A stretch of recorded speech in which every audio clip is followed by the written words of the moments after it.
ஆண்டவர் இயேசு கிறிஸ்துவில் எனக்கு மிகவும் பிரியமான சேலம் மறை மாவட்டத்தின் குழந்தை இயேசு பேராலயத்தின் பங்கை சார்ந்த அனைத்து நம்பிக்கையாளர்களே,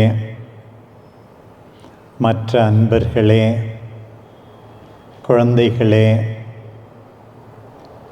அருள் பணியாளர்களே, அருள் சகோதரிகளே, சகோதரர்களே, 40 நாட்களுக்காக நாம் கொடுத்து வைத்தவர்கள் உண்மையாகவே இந்த தவக்காலத்தின் நிறைவில் இந்த இரவை கொண்டாட, இன்னும் 7 வாரங்கள் கொண்டாட, மகிழ்ச்சியோடு ஆண்டவரின் உயிர்ப்பை கொண்டாட நாம் எல்லாரும் அழைக்கப்பட்டிருக்கிறோம். முதலில் உங்கள் அனைவருக்கும் என்னுடைய இதயமார்ந்த ஆண்டவர் இயேசு கிறிஸ்துவின் உயிர்ப்பின் நல்வாழ்த்துக்களை தெரிவித்துக் கொள்கிறேன். Happy Easter to all of you. உயிர்ப்பு பெருவிழா நல்வாழ்த்துக்கள். கல்வாரி என்றால் எத்தனையோ பேருக்கு நினைவு வருவது, அன்றைக்கு ஆண்டவர் அவலமாக இறந்தாரே, அது மட்டும்தான். 6 வாரங்கள் நோன்பு மட்டுமல்ல, தவம் மட்டுமல்ல, 7 வாரங்கள் உயிர்ப்பும் கூட. அதே கல்வாரியிலிருந்துதான் நம் ஆண்டவர் வெற்றி வீரராய் உயிர்த்தெழுந்தார். அந்த கடைசி நாளில் பாடுகள் என்னவோ மிஞ்சி மிஞ்சி போனால் ஒரு 18 மணி நேரம்தான். ஆனால் உயிர்ப்பு என்றென்றைக்கும்.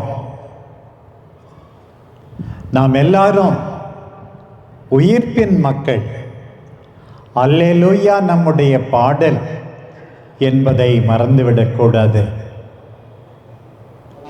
தர்மத்தின் வாழ்வுதனை சூது கவும், ஆனால் தர்மம் மறுபடியும் வெல்லும். அன்றைக்கே ஆண்டவர் நம் மீது கொண்ட அன்பினால் தந்தையின் விருப்பத்தை நிறைவேற்ற வேண்டும் என்று குறிக்கோளினால் இறந்ததோடு மட்டும் வாழ்க்கை முடிந்திருந்தால், ஏதோ ஒரு நல்ல மனுஷன் பாவம் அநியாயமாக கொண்டுட்டாங்க என்று மட்டும் சொல்லியிருப்போம். தியாகம்தான், அர்ப்பணிப்புத்தான், சிறந்த அன்புதான். அதை தாண்டி வெற்றி வீரராய் ஆண்டவர் உயிர்த்தெழுந்தார். அன்பே வெற்றி பெறும், உண்மைதான் ஜெயிக்கும் என்பதற்கு இந்த ஆண்டவரின் உயிர்ப்பு மாபெரும் அடையாளம். பிரியமானவர்களே, உங்கள் துன்பத்துக்கு, கண்ணீருக்கு, வேதனைக்கு அர்த்தம் உண்டு. நிச்சயமாக ஆண்டவரால் உயர்த்தப்படுவீர்கள் என்று நமக்கு இன்றைக்கு நம்பிக்கை பிறக்கிறது. சில ஆண்டுகளுக்கு முன் வேளாங்கண்ணியில் 1000 முன் 3 நாட்களும் நான் மறையுரை வழங்கினேன். இன்றைக்கும் கூட ஆயிரக்கணக்கான மக்கள் இந்த நாளில் மட்டும் அதை கேட்டிருக்கிறார்கள். அதிலே நான் இவ்வாறு சொன்னேன், இந்த பெரிய வியாழக்கிழமை, லவ் இஸ் சர்வீஸ், அன்பு என்றால் எளிமை, பணிபுரிவது, வேலைக்காரராயிருப்பது. அதைத்தான் சிறப்பான விதத்திலே ஆண்டவர் அன்றைக்கு காட்டினார். சீடர்களின் பாதங்களை கழுவினார். அப்பத்தையும் ரசத்தையும் தன் உடலாகவும் இரத்தமாகவும் மாற்றி நமக்கு கொடுத்தார். அன்பு பணி வாழ்வுக்காக. வெள்ளிக்கிழமை லவ் இஸ் சாக்ரிஃபைஸ், அன்பு என்றால் தியாகம். உயிரையே கையளித்தாரே ஆண்டவர். தன் நண்பருக்காக உயிரையே கொடுப்பதை விட மேலான அன்பு எதுவும் இல்லை என்றாரே. குடும்பத்தாருக்காக, கணவருக்காக, மனைவிக்காக, பெற்றோருக்காக, பிள்ளைகளுக்காக, உடன்பிறப்புகளுக்காக கஷ்டப்பட்டு உழைப்பது, பாடுபடுவது, இப்படி தியாகத்தினால் அன்பு வெளிப்பட வேண்டும். ஆண்டவர் கல்வாரி மலையிலே சிலுவையில் தொங்கி உயிரை கையளித்து அன்பு தியாகம்தான் என்று காட்டினார். இதன் நிறைவுதான் இந்த இரவு நாம் கொண்டாடுவது. Love is victory. அன்புதான் நிச்சயம் ஜெயிக்கும். தற்காலிகமாக தோற்றது போல தோன்றலாம். பிரியமானவர்களே, உங்கள் அன்புக்கு, தியாகத்துக்கு, பணி வாழ்வுக்கு அர்த்தம் உண்டு. நிச்சயமாக ஜெயிப்பீர்கள். ஆண்டவர் ஜெயிக்க வைப்பார். ஆண்டவர் நல்லவர் மட்டுமல்ல, வல்லவர். இன்றைக்கு நாம் வாசிக்கப்பட்ட வாசகங்கள் எல்லாம் அதைத்தான் குறிப்பிடுகின்றன. 7 வாசகங்கள் என்று சொன்னேன். 3 மட்டும் பழைய ஏற்பாட்டிலிருந்து வாசித்தோம். பாருங்கள், முக்கியமான ராத்திரிகள் எல்லாம் இந்த வாசகங்களிலே வருகின்றன. முதல் ராத்திரி, ஆண்டவர் உலகை படைத்தது வார்த்தையினால் படைத்தார். ஒளி உண்டாகட்டும் என்றார், உண்டானது. எல்லாமே, ஆடு மாடுகள், செடி கொடிகள், சூரியன், சந்திரன், எல்லாம் ஆண்டவருடைய வல்லமையால் உருவானது. நீ பெரியவன் என்று நினைத்துக் கொள்ளாதே. ஆண்டவர் இன்றைக்கு மீண்டும் நமக்கு நினைவூட்டுகிறார். ஆண்டவரே, உம்மின் நான் ஒன்றும் இல்லாமல் என்னையே தாழ்த்தி கொள்ளுகிறேன். நீர்தான் பெரியவர். டாக்டர் மருந்து கொடுக்கலாம், நீர்தான் நலமளிப்பவர். எவ்வளோ கண்டுபிடித்தாலும் உயிரை யாரும் கண்டுபிடிக்க முடியாது. அதுவும் மனித உயிரை உருவாக்கியவர் நீர்தான். உம்முடைய மூச்சை எங்களில் ஊதி இருக்கிறீர். ஆண்டவரே நன்றி. ஆண்டவரே, இந்த உலகத்துக்காக நன்றி. எங்கள் சேலம் மாநகருக்காக நன்றி. சேலம் மறை மாவட்டத்துக்காக நன்றி. எங்களுக்கு தெரிந்த அத்தனை மனிதர்களுக்காக நன்றி என்று ஆண்டவரின் வல்லமையை அங்கீகரிக்க இன்றைக்கு நாம் அழைக்கப்படுகிறோம். 2வது வாசகம் நாம் இன்றைக்கு வாசிக்கவில்லை. அந்த இரவு ஆபிரகாமை பார்த்து மகன் ஈசாக்கை பலி கொடுக்க அழைத்தார்.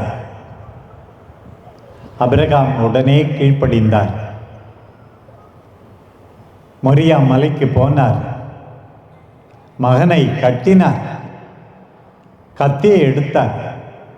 விறகின் மீது அவனை அடுக்கி ஓங்கி அவனை தகன பலியாக ஒப்புக் கொடுக்க துணிந்தார்.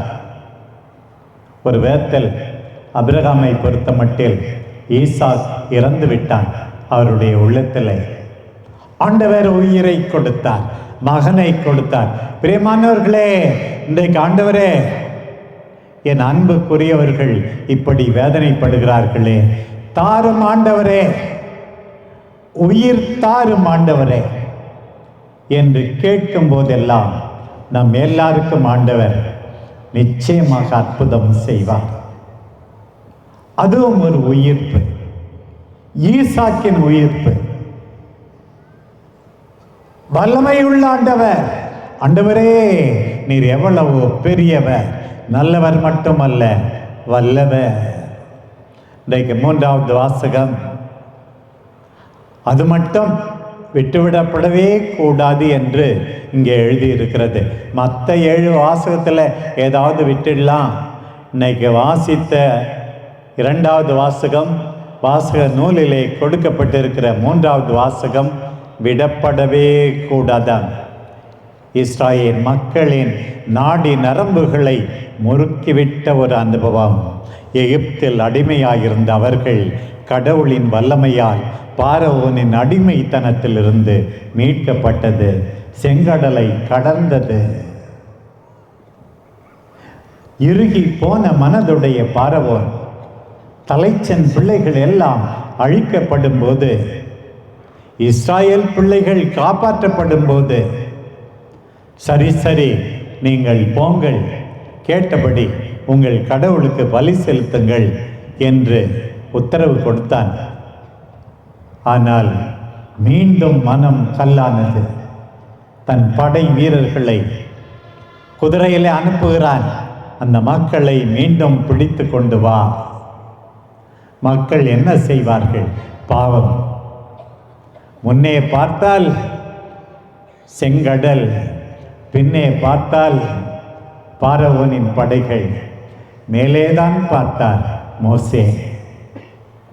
ஆண்டவரே, இந்த மக்களை தப்பிக்க வைத்தீரே, அதை நிறைவு செய்யும், எங்களுக்கு விடுதலை தாரா. ஆண்டவர் சொன்னார், மோசே உன் கோலை நீட்டு கடலின் மீது. கடல் கட்டாந்தரையாகிறது, தண்ணீர் இரண்டு பக்கமும் சுவராகிறது. இஸ்ராயேல் மக்கள் செங்கடலை கடந்தார்கள். இவர்கள் துரத்தி கொண்டே வருகிறார்கள். இஸ்ராயேல் மக்கள் கடந்த உடனே, என்ன இன்னும் இவர்களும் எங்களை துரத்தி வருகிறார்களே, மீண்டும் கட்டளை, உன் கோலை மீண்டும் நீட்டு. கடல் ஒன்றாகிறது. துரத்தி வந்த எகிப்தியர்கள் எல்லாம் அழிக்கப்படுகிறார்கள். வல்லமையுள்ள கடவுள் மோசே, எல்லா இஸ்ராயேல் மக்கள் இணைந்து நன்றி கீதம் பாடுகிறார்கள். ஆண்டவரே வல்லமை. இன்னும் 4 வாசகங்கள் இன்றைக்கு பிரியமானவர்களே, இறைவாக்குனர்களிடமிருந்து கடைசியாக எசேக்கியேல் இறைவாக்குனர் நூலிலிருந்து 3ஆம் வாசகத்தை நாம் வாசிக்க கேட்டோம். என் மக்கள் தங்களையே அழுக்காக்கி கொண்டார்கள். நான் அழித்த நாட்டை தீட்டுப்படுத்தினார்கள், பாவம் செய்தார்கள். அவர்களை தண்டித்தேன், பாபிலோனுக்கு அடிமையாக்கினேன். இப்போது ஆண்டவர் மீண்டும் அவர்களுக்கு வாழ்வு கொடுக்கிறார். பாபிலோனில் அடிமைகளாய் இருந்தவர்களுக்கு உயிர்ப்பை கொடுக்கிறார். உங்களை மீண்டும் உங்கள் சொந்த நாட்டுக்கு கூட்டி போவேன். அது மட்டுமல்ல, அதை விட பெரிய புதுமை, உங்கள் இதயம் கல்லாகி போய்விட்டது, அதை மென்மையாக்குவேன். சதையாலான இதயத்தை உங்களுக்கு கொடுப்பேன். அதைத்தான் இன்றைய 3வது வாசகமாக நாம் வாசிக்க கேட்டோம். நல்லவரே, வல்லவரே, உமக்கு நன்றி கூறுகிறோம் என்று நாம் எல்லாரும் இன்றைக்கு உரைக்க வேண்டும். பாருங்கள், அன்றைக்கு நடந்தது என்ன? இன்றைய நற்செய்தியிலே நாம் வாசிக்க கேட்டோம். மத்தேயு நற்செய்தியின்படி எப்படி ஓய்வு நாள் முடிந்தவுடனே வாரத்தின் முதல் நாள் விடியற் காலையில் மகதலா மரியாவும் வேறொரு மரியாவும் கல்லறையை பார்க்க சென்றார்கள். பிரியமானவர்களே, 8ஆம் ஸ்தலத்தில் சிலுவை பாதையில் நான் மீண்டும் மீண்டும் சொன்னேன், ஆண்கள் தான் என்னை தொல்லைப்படுத்தினார்கள், சொல்லொன்னா வேதனைக்கு ஆளாக்கினார்கள். ஆனால் இந்த பெண்கள் பெரும்பாலும் என் மீது பாசமாகத்தான் இருந்தார்கள். பிலாத்துவின் மனைவி கூட அந்த நீதிமானின் காரியத்தில் நீ தலையிட வேண்டாம் என்று சொல்லி அனுப்பினாரே பிலாத்துவிடம். பிலாத்து கை கழுவிட்டான், அது வேறு விஷயம். எத்தனை பெண்கள் நற்செய்திகளினூடே அவர் பாதத்தில் அமர்ந்து அவர் வார்த்தையை கேட்ட மரியா, மார்த்தாவின் சகோதரி, நீர் கடவுளின் மகன் என்று நம்பிக்கை அறிக்கையிட்ட மார்த்தா அப்படி ஒரு பெண். நான் செய்ததெல்லாம் அவர் எனக்கு சொன்னார், என்று சொன்ன சமாரிய பெண், எல்லாரை விட இந்த விதவை தான் அதிகம் காணிக்கை கொடுத்தார் என்ற ஆண்டவரால் பாராட்டப்பட்ட விதவை பெண், அம்மா உன் நம்பிக்கை பெரிது என்று தன் மகளுக்கு உயிர் பிச்சை வாங்கிய கனானேய பெண், விலை உயர்ந்த நறுமண தைலத்தை பயன்படுத்தி அவருக்கு அபிஷேகம் செய்த அந்த பெண், எல்லாரை விட நம் அன்பு தாய் அன்னை மரியா எல்லாரும் பற்றும் பாசமும் தான் வைத்திருந்தார்கள். அடக்கம் செய்ய 2 ஆண்கள் தான் குறிப்பிடப்பட்டுள்ளது. நிக்கோதேம், அரிமத்தையா, சூசை. மற்றவர்களை பற்றி நமக்கு அதிகமாக தெரியவில்லை. ஆனால் பெண்கள் பல உதவி செய்திருந்திருக்கிறார்கள். அவசர கோலம் அள்ளி தெளி என்ற மாதிரி யார் யாருக்கோ எப்படியெல்லாம் ஆடம்பரமாக மரியாதை செய்தோம், ஆண்டவருக்கு செய்யலையே, மனசு கேட்கல, எப்படா ஓய்வு நாள் முடியும் என்று சொல்லி அந்த பெண்கள் கல்லறையை நோக்கி விரைகின்றார்கள். விடிந்ததும் விடியாதுமாக கருக்கலாயிருக்கும் போதே பாருங்கள் அந்த பெண்களின் தாராள பக்தி. இதோடு சேர்ந்து எருசலேம் பெண்கள் ஆண்டவருக்காக அழுததாகவும் நாம் கேள்விப்படுகிறோம். இந்த அன்பை பகிரங்கமாக அறிக்கை எடுத்தானோ, நான் இன்றைக்குத்தான் நினைத்தேன், இன்றைக்கு தான் முதல் முறையாக சொல்லுகிறேன். எல்லா நற்செய்தியாளர்களும் ஒன்றை தெளிவாக சொல்லுகிறார்கள், உயிர்த்த ஆண்டவரை முதல் பார்த்தது பெண்கள் தான். ஆண்டவரே, எங்களை பெற்றெடுத்த தாய்க்காக நன்றி கூறுகிறோம், எங்கள் பாட்டிக்காக நன்றி கூறுகிறோம், என் சகோதரிகளுக்காக நன்றி கூறுகிறேன்.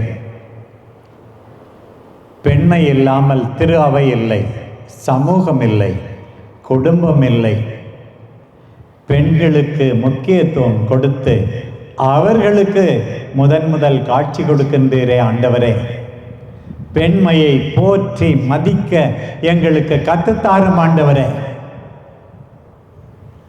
சிறுமியாய், இளம் பெண்ணாய், மனைவியாய், இன்னும் பல்வேறு நிலைகளிலே வேதனைப்படுகின்ற பெண்களை பாரும் ஆண்டவரே.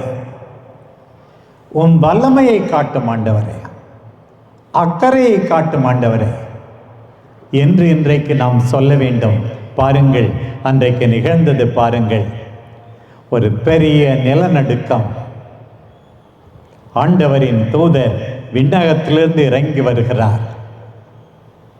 ஆண்டவரின் வல்லமை நிலநடுக்கத்தில் வெளிப்படுகிறது, அங்கே வந்த தூதரில் வெளிப்படுகிறது. கல்லறையை மூடியிருந்த கல்லை புரட்டி அதன் மேல் உட்கார்ந்தார். பாருங்கள், ஆண்டவரின் தூதர் இவ்வாறு உட்கார்கிறார். அவருடைய தோற்றம் பாருங்கள், மின்னல் போன்று. அவருடைய ஆடையை பாருங்கள், உறை பனி வெண்மை போன்று இருந்தது. வானதூதரின் வல்லமை, ஆண்டவரின் வல்லமை இப்படி வெளிப்படுத்தப்படுகிறது. காவல் காத்து கொண்டிருந்தவர்கள் நடுக்கமுற்றார்கள், பயப்பட்டார்கள், கீழே விழுந்தார்கள், செத்தவர்கள் போலானார்கள். மத்தேயு நற்செய்திப்படி பாருங்கள், வானதூதர் பெண்களை பார்த்து, அஞ்சாதீர்கள். பிரியமானவர்களே, இன்னைக்கு எவ்வளோ பேருக்கு மனசுல பயம் இருக்கு.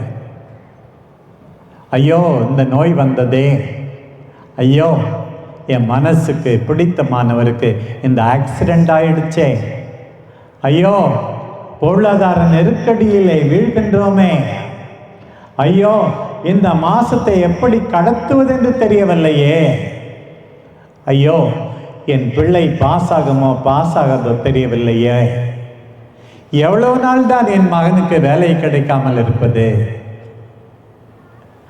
அன்றைக்கு வானதூதர்கள் அந்த பெண்களுக்கு சொன்னது போல இன்றைக்கு ஆண்டவர் அஞ்சாதீர்கள் என்று சொல்லுகிறார். இன்றைக்குத்தான் நான் சிந்தித்தேன். அன்பார்ந்த பெண்களே, நீங்க பயப்பட வேண்டாம். பயப்பட வேண்டியது யார் தெரியுமா?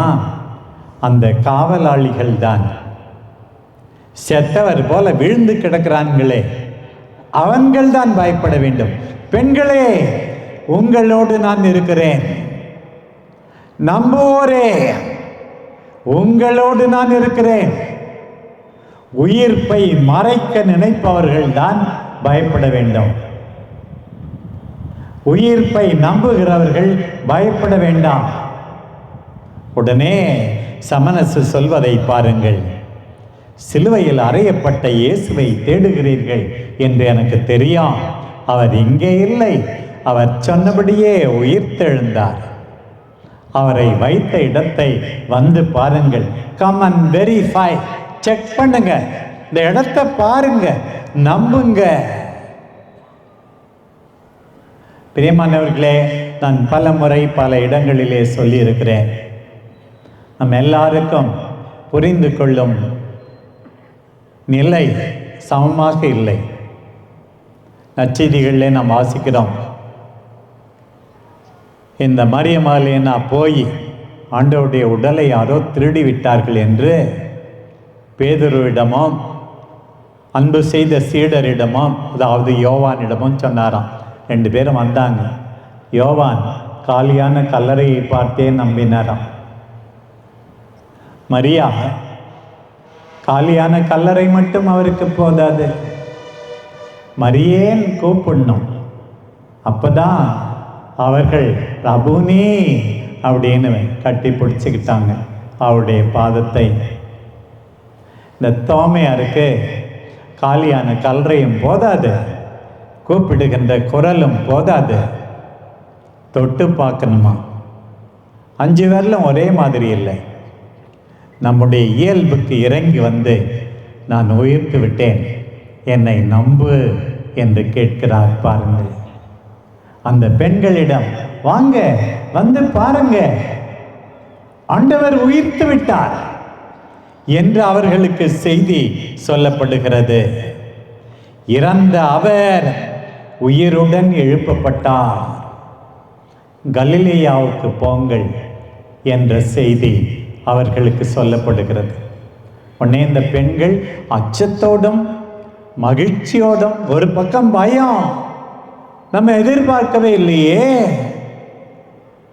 ஆண்டவர் ஏதோ முன்னாடி சொன்னார், அது சரியா புரியல நமக்கு, உயிர்த்து விட்டார் என்று போகும்போதே தான் பாருங்கள், விரைவாக புறப்பட்டு சென்றார்கள். அச்சமுற்றாலும் பெருமகிழ்ச்சி உற்றவர்களாய் சீடர்களை நோக்கி ஓடினார்கள். திடீரென்று இப்போது இயேசு அவர்களை எதிர்கொண்டு வாழ்த்தினார். பிரியமானவர்களே, இந்த இரவு நேரத்தில், நள்ளிரவில் உயிர்த்த ஆண்டவர் உங்களை வாழ்த்துகின்றார். கிரீட்டிங்ஸ். எல்லா நலன்களாலும் நீங்கள் எல்லாரும் ஆசீர்வதிக்கப்பட வேண்டும். எவ்வளோ பேர் சொல்லணும்னா வேதனையில் இருக்கிறீர்கள். ஆறுதல் அளிக்கிறவர் அவர் மட்டும்தான். எல்லா நலன்களாலும் வாழ்த்தினார்னு தமிழ ஈஸியா சொல்லியிருக்கு. எல்லா ஆசீர்வாதமா, அமைதி, மகிழ்ச்சி, போதுமானதை பெற்றுக்கொள்ள தேவையான பொருள் உதவி, எல்லா ஆசீர்வாதமும், நிம்மதி. வாழ்த்தினார் என்றால் அதுதான் அர்த்தம். நீங்க நல்லா இருக்கணும், நீங்க சந்தோஷமா இருக்கணும், உங்கள் குடும்பத்தில் மகிழ்ச்சி இருக்க வேண்டும். இதைத்தான் ஆண்டவர் சொல்லுகிறார். உடனே அவர்கள் அவரை பற்றி கொண்டு வணங்கினார்கள். ஆண்டவரே, மனிதராய் மட்டும் பார்த்தோம், போதகராய் மட்டும் பார்த்தோம், இப்போது கடவுள் என்று ஆராதிக்கிறோம் ஆண்டவரே. வணங்கினார்கள், ஆராதித்தார்கள். உயர்த்த ஆண்டவர் நம் ஆராதனைக்குரியவர், அவரிடமிருந்து சக்தி கிடைக்கும். ஆராதித்தார்கள். மீண்டும் சமணசுகள் சொன்ன அதே செய்தி, அஞ்சாதீர்கள், முதலில் வான தூதர்கள் சொன்னார்கள், அஞ்சாதீர்கள். பிரியமானவர்களே, இந்த நம்பிக்கை என்னுடைய வாழ்க்கையில் எத்தனையோ சமனசுக்கள், பெற்றோர் வழியாக, ஆசிரியர்கள் வழியாக, அன்பான உள்ளங்கள் வழியாக, சாமி பயப்படாதீங்க, நான் பார்த்துக்கிறேன், என்ன உதவி வேணும் நான் செய்கிறேன், பயப்படாதீங்க, நீங்கள் இன்னும் இறை வார்த்தையை சொல்ல வேண்டும், ஆண்டவர் உங்களோடு இருப்பார், அஞ்சாதீர்கள். பிரியமானவர்களே, உயிர்ப்பின் ஆண்டவர், உயிர்ப்பை அறிவித்த வானதூதர், அஞ்சாதீர்கள். இன்றைக்கு நீங்கள் எல்லாரும் செய்ய வேண்டியது, யாரெல்லாம் உங்களுக்கு தெரிந்தவர்கள் வேதனையில் இருக்கிறார்களோ, பயத்தில் இருக்கிறார்களோ, வாழ்வின் முடிவிலே இருக்கிறார்களோ, எல்லாருக்கும் சொல்ல வேண்டியது, அஞ்சாதீர்கள், பயப்படாதீர்கள். இயேசு ஆண்டவர் உன்னோடு இருக்கிறார், என்னை அனுப்பி இருக்கிறார். இதைத்தான் நாம் எல்லாரும் சொல்ல வேண்டும். தொடர்ந்து முக்கியமான செய்தி, வானதூதர் சொன்ன அதே செய்தி, கலிலேயாவுக்கு போங்கள், அங்கே சீடர்களை ஒன்று கூட சொல்லுங்கள். இன்றைக்கு உயிர்ப்பு வெற்றி என்று நான் தொடங்கினேன், அது மட்டும் போதாது. வேதனைக்கு, கஷ்டத்துக்கு, துன்பத்துக்கு நிறைவு உண்டு என்று மட்டும் சொன்னேன். அதை தாண்டி இன்றைக்கு நம் எல்லாருக்கும் ஒரு மிஷன், ஒரு பணி. உங்கள் கலிலேயா உங்கள் வீடு, உங்கள் கலிலேயா உங்கள் பள்ளிக்கூடம், உங்கள் கலிலேயா உங்கள் சபை. கலிலேயாவுக்கு போங்கள், என்னுடைய மனநிலையோடு நம்பிக்கையால் எல்லாரையும் புதுப்பியுங்கள். ஆண்டவர் இன்றைக்கு சொல்லுகிறார், பணி வாழ்வு. உங்களுக்கென்று ஒரு வேலை, வீட்டுக்கு போ, உன் பிள்ளையை பார்த்துக்க, உன் குடும்பத்தை பார்த்துக்க, உன் வேலையை செய், ஒழுங்கா கற்றுக்கொடு. ஆண்டவர் ஒரு பணியோடு அனுப்பி வைக்கிறார். கூடி வந்த சீடர்களுக்கு மத்தேயு நற்செய்திப்படி ஆண்டவர் என்ன சொல்கிறார்? உலகெங்கும் சென்று படைப்புக்கெல்லாம் நற்செய்தி அறிவியுங்கள், உலகமே உங்கள் கலிலேயா. நீங்கள் சந்திக்கிறவர்கள் எல்லாரும் உங்களுடைய இலக்கு மக்கள். ஆண்டவருடைய அன்பால் எல்லாரும் தொடப்பட வேண்டும். பிரியமானவர்களே, ஆண்டவரின் உயிர்ப்பு வெறும் செய்தி மட்டுமல்ல, அது அனுபவமாக மாற வேண்டும். வல்லமையுள்ள ஆண்டவரே, நல்ல ஆண்டவரே, நன்றி ஆண்டவரே. என்னை அனுப்புகின்ற ஆண்டவரே, நன்றி ஆண்டவரே. அஞ்சாதே என்று எனக்கு சொல்லுகின்ற ஆண்டவரே, நம்பிக்கை பெறுகின்றேன் ஆண்டவரே. நானும் மற்றவர்களோடு உடனிருந்து அஞ்சாதே என்று உம் செய்தியை அறிவிப்பேன் ஆண்டவரே. அதைவிட முக்கியமாக நானே என் குடும்பத்தில், பணித்தளத்தில் என்னை சந்திப்பவர்களிடம் உம்முடைய நற்செய்தியாக மாறுவேன் ஆண்டவரே. நீர் அளிக்கின்ற பணிக்கு, பொறுப்புக்கு நன்று ஆண்டவரே, நன்றி ஆண்டவரே, உமக்காக வாழ்வேன் ஆண்டவரே என்று நாம் எல்லாரும் முயற்சி எடுப்போம். நம் அன்பு தாய் அன்னை கன்னிமரியா இந்த நம்முடைய நம்பிக்கை பயணத்தில், பிறர் அன்பு வாழ்வில், அச்சத்தை போக்குவதில், எல்லாரையும் ஆசீர்வாதத்தால் நிரப்புவதில் நமக்கு துணை நிற்பாராக. ஆமென்.